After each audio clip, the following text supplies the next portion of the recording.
crowdfunding, so we got to talk about rewards. So campaign title. Your title is the first thing a crowd backer, that's what we call them, crowd backers, will see on your campaign page. Um, this is the first thing people want to see, whether you're marketing, whether you're advertising. Your title is it need to be simple and need to be curious. You need to be curious to the point where someone may see the title and say, hey, I want to look more into this campaign. I want to learn more about what this founder, what this company is doing. So you want to keep it simple. You don't want it too crazy. You want to keep it simple but curious. The next thing you want to do is you want to keep it relevant. Use relevant keywords to help backers find you. So what that means is, um, if you're in the healthcare space, tech space, an app, whatever, these keywords, when you're marketing and advertising, and you want individuals to be able to find you through social media or even on the crowdfunding platform. And another key thing that you need to realize when creating your title, your campaign title, is not only are individuals going to see your title when you're marketing and when you directly sending out messages, but also remember, once you launch your campaign on a crowdfunding platform like Crowd Wall Street, you're going to have what's called your cold market. These are individuals that you probably didn't market to, but they may be on the platform searching for the next company to back. So if they're going through what we call our deal room, which is like the marketplace, and they're trying to find a next company, you want your title to stand out to bring that curiosity for them to say, hey, I want to check this company out, right? So when creating your campaign title, you want to keep it simple, but you want to keep it curious. You want your people to click on your campaign to learn more about you and what it is that you're trying to accomplish. The next thing we're going to talk about is your funding goal. This is very key with crowdfunding as a whole. So the best way to figure out your funding goal for your campaign is to know exactly what you need, not what you want, not what you desire. This is what you need. Remember, this is the beginning stages. This is the new friends and family round. You're not going to ask your friends and family for $1 million. You're not going to ask, and any smart person that understands business and money would not give you $1 million up front when you don't really have nothing established, right? Only a fool would do it, which is why they call it friends, family, and fool. Only a fool would give you $1 million when you have nothing established. So in some cases, if you do have that rich uncle or that business-minded friend, they're not going to give you the full amount. They're going to ask you, what do you need now to get this product developed, to get this service done? They're going to ask you, what's the bare minimum you need? Once you get that established, then you can come back and get more money to do the next thing you need to do. So that's the same thing how you need to come with crowdfunding, especially reward based. You want to figure out, okay, I'm developing this product, or I'm starting this business, or I want to offer these particular services, or I want to come out with this particular app. What do I need right now to take it from one level to the next level? It could be $10,000, $15,000, $20,000. What is the total amount that I need just right now? Because listen, you always have the opportunity to raise more money, and it will help you in the long run, because if you're able to raise $10,000, $15,000 and use it wisely and productively, now if you come back on crowdfunding to raise more capital, or you decide to go to an angel investor or a VC, you have something to show for. You have something where you can say, hey, we successfully raised $10,000 to $15,000 or $20,000 on the crowdfunding platform, and this is what we did. Now we need additional funding. We may need more money to do X, Y, Z, right? So number one, you want to be realistic. You don't want to play yourself. You want to be realistic with your numbers. Number two, you want to make it achievable. The worst thing you can do, I won't say the worst thing you can do, but what you don't want to do is make your funding goal non-achievable, where you're not going to be raising $1 million just like that. Not saying it's impossible, but it's rare, right? So you want to make it achievable. The third thing, understand this: small numbers, big wins, right? You want to start creating these small milestones. That way you can lead up to the big wins down the road when raising capital. So let's talk about the campaign type. So with crowdfunding, particularly reward based, you have all or nothing, or you can get all, right? So the get all is whatever you raise, you take. So if your goal was to raise $10,000, but you only ended up raising $1,000, you still get to keep that. Excuse me, you still get to keep that $1,000. However, for Crowd Wall Street, we are a all or nothing platform. But all or nothing platform is whatever your minimum goal is. If your minimum goal was $10,000, for us to release the funds to you and for you to take home this money, you will have to reach your minimum goal. And the reason we set it up that way is because we feel like first of all, it is not only our job to help entrepreneurs raise capital, but it's also our job to protect our backers and investors, right? So if we know that in your budget for you to take your business from level 1 to level 2, you would need that $10,000, and you end up raising $1,000, for us, just to play on the safe side, there's a great chance that with that $1,000, there's really nothing you can do with that money, because we already seen your pitch deck, we already seen your video, we already seen your campaign, and we know that $1,000 is not going to move the needle at all. So we don't want to risk the chance of you taking that $1,000 with these people money, and you end up going on a 7-day cruise to Mexico, right? So that's why we chose all or nothing. So that's why we want to educate our people on making sure when you're creating your funding goal, it's achievable and it's realistic, because we want you to reach your minimum goal, and we want you to take that money and do something responsible and productive with it. So again, all or nothing is you only get the funds if you reach your minimum goal by your end date, also called fixed funding. So we're gonna go over that in the next slides, but this is what all or nothing is. All or nothing is your minimum goal must be met before you can take the money home. If it's not met, all the money go back to the backers. You don't get anything. As a platform, we don't get anything, because our success is your success. So let's talk about timeline. By what date do you need the funds dispersed? So one of the mistakes that a lot of founders make that I have seen and consulted with is they're not preparing themselves for the campaign.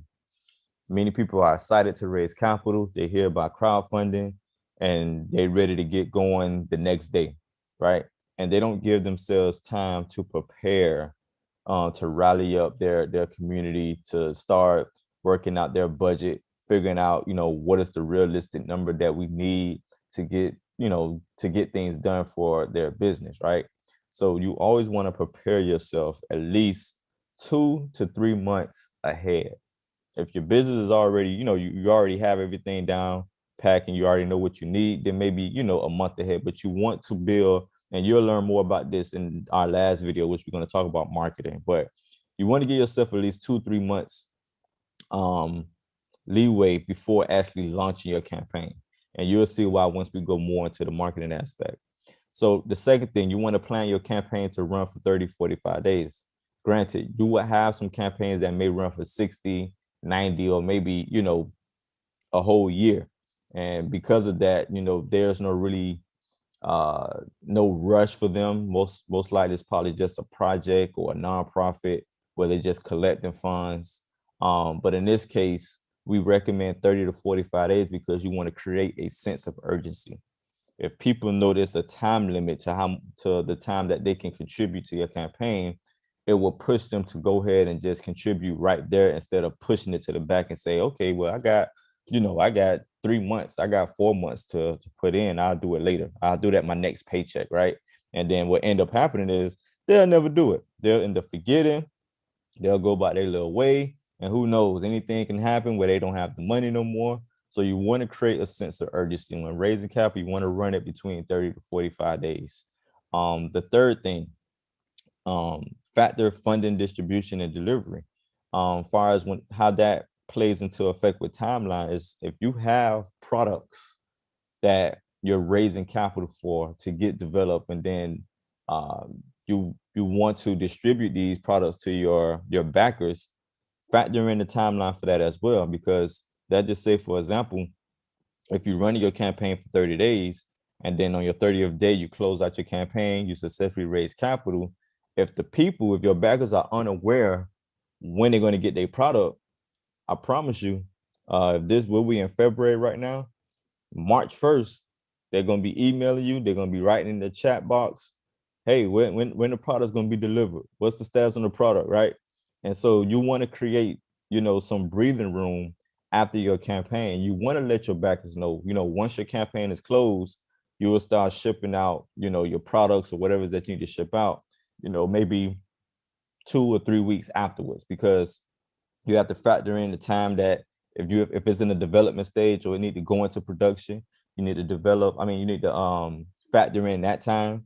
You need to factor in the deliveries, the shipping. The shipping may take 7 to 10 business days. So you want to give yourself some time frame after your campaign, some breathing room to get your product and stuff done, to be able to be in position to ship these products out to your backers. Also, we partner up with a company called Zuri. I would highly recommend using Zuri if you're having over 600 to 1,000 units that you need to ship over. Zuri has a facility, a distribution center where you can actually get these products shipped over to them prior to you shipping it out to your backers, and just have Zuri ship all your products over to these customers, to your backers. So let's talk about video. So every campaign must have a video. Listen, the video is going to help your campaign more because a lot of people are visual. So, I mean, it's not a deal breaker for us. If you don't have a video, fine, but we always recommend having a video. So over 85% of crowdfunding campaigns include a video. Creating a video helps engage people more personally about your story and your venture. It tells people who you and your team are, what your project is about, and what problem you are trying to solve, and what you hope to achieve with their money. So your video is about you telling your story. And then towards the end, you want to have a call to action. Because once you tell these people your story, you tell them the problem, you tell them what it is that you want to do, you want to lead them to something.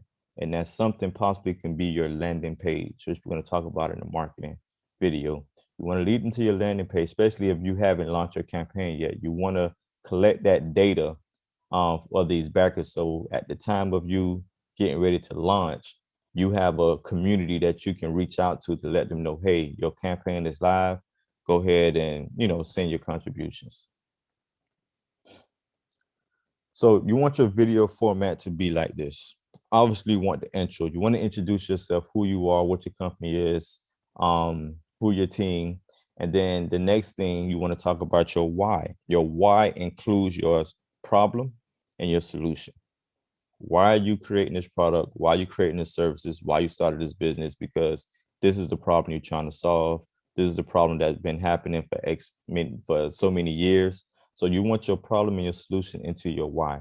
And then if you have testimonies, or if you have something to showcase, like a prototype, if you have something to show, you want to incorporate that into your video. And then obviously at the end, you want your call to action. You want to get these people to give you your emails.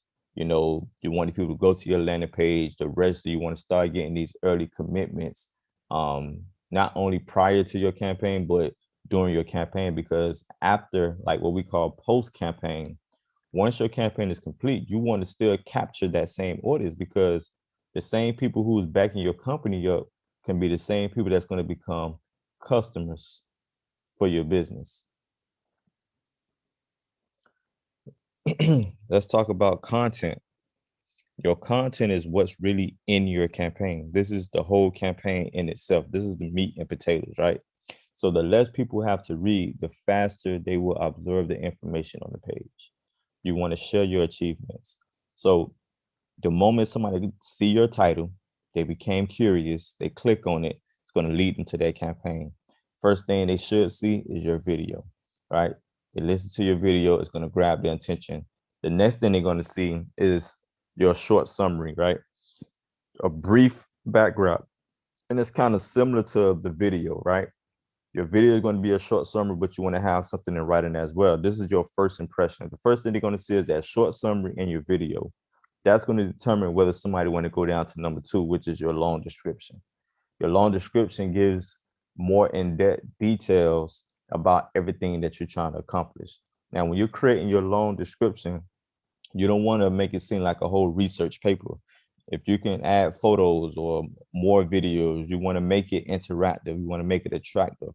You don't want to just have somebody feel like they're reading an encyclopedia, right?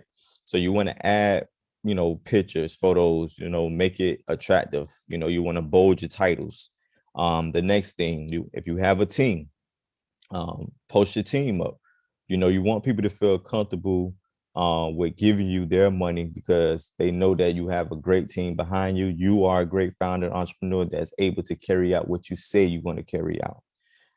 We just talked about this. You want to add your timeline. You want to let people know, what's your timeline? Your timeline is you want to raise X amount of money within 30 to 45 days. And then from there, you plan on shipping out the product between, the second 2 or 3 weeks post campaign.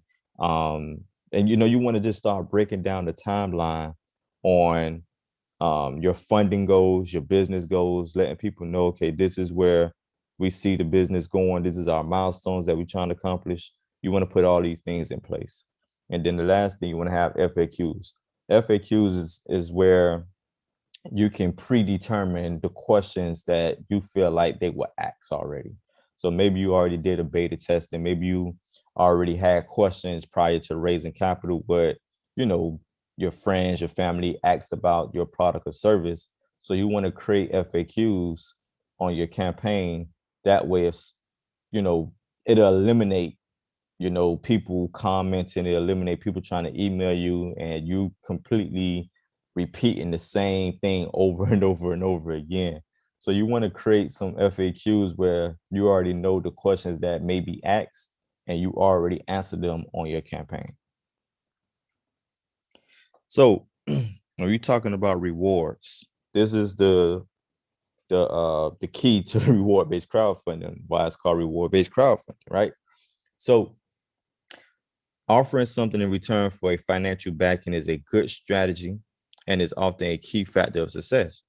With people, they want something in return in most cases. Reward-based crowdfunding is not like GoFundMe, where people just contribute to, medical expenses or a funeral where they know they're not getting anything in return. Reward-based crowdfunding, they kind of want to be incentivized from taking that risk on backing your company up. Since they're not getting equity in your company, what it is that how are your backers going to benefit for or be incentivized for backing your company up at the earliest stages? So there are top 4 levels when it comes to reward-based. Not saying you wrap yourself in a box with these numbers, but typically with reward-based crowdfunding, these are the numbers that you most likely will see on these campaigns. Minimum $10, $25, $50, $100, right?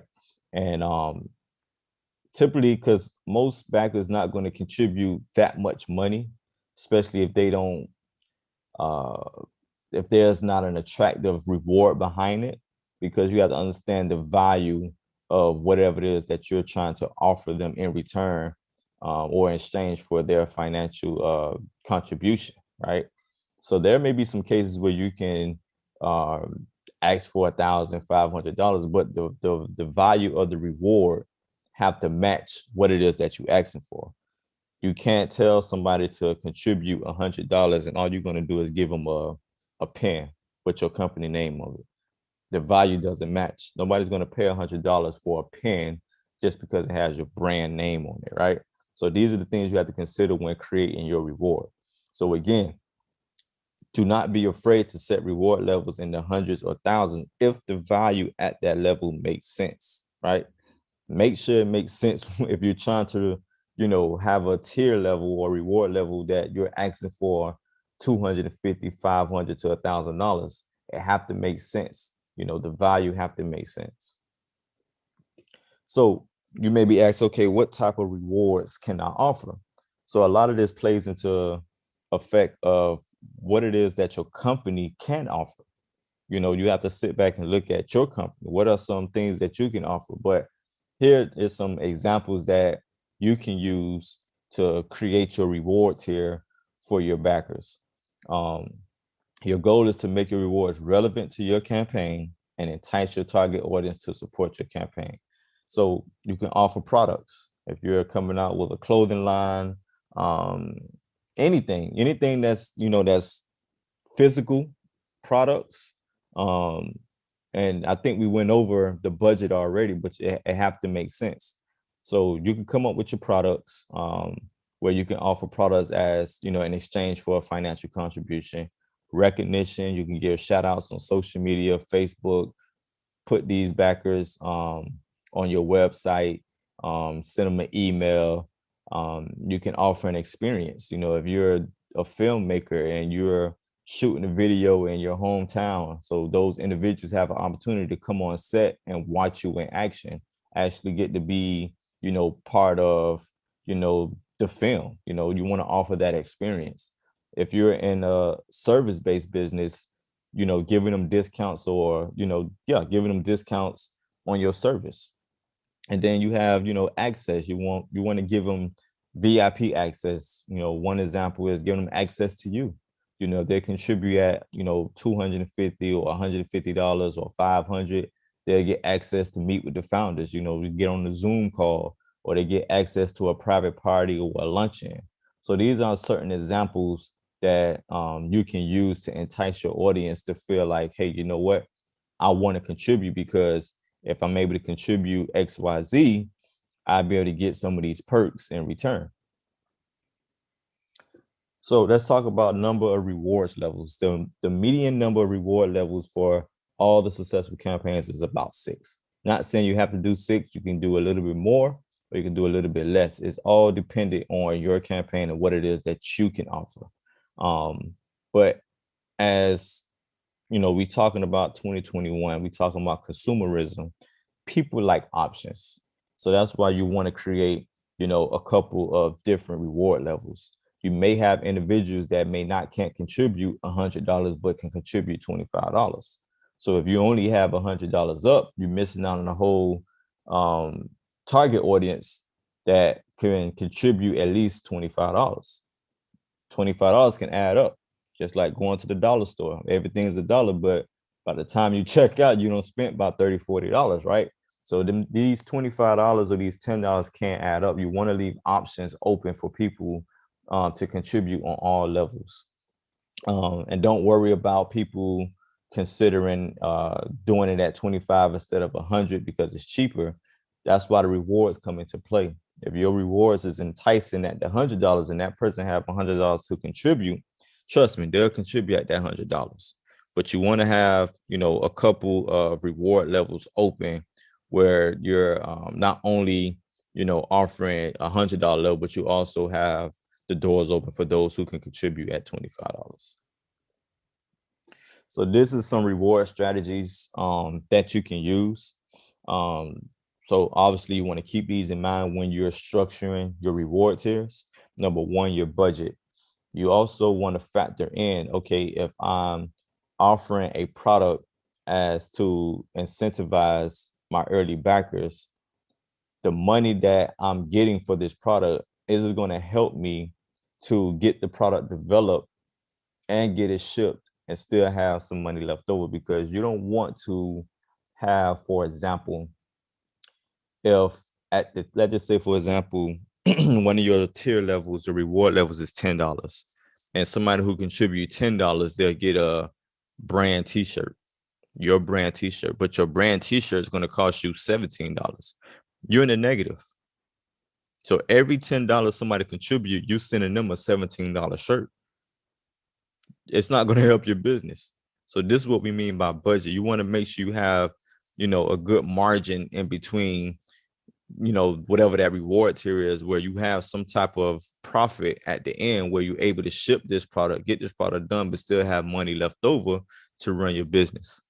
The number 2 strategy is you want to be creative. Think outside the box when creating these rewards. People like creativity. People want to see things that look different. So you want to be creative when creating your reward strategies. Number 3, scarcity. There are certain reward tiers where you can limit what's available. So for example, if you was developing let's say a laptop, let's just say Apple was coming out with new laptops and they was raising money to get this new laptop developed, and um they had 3 different versions of the laptop, but the best version was the $250 version. So, and that laptop probably would be worth, $1,000, right?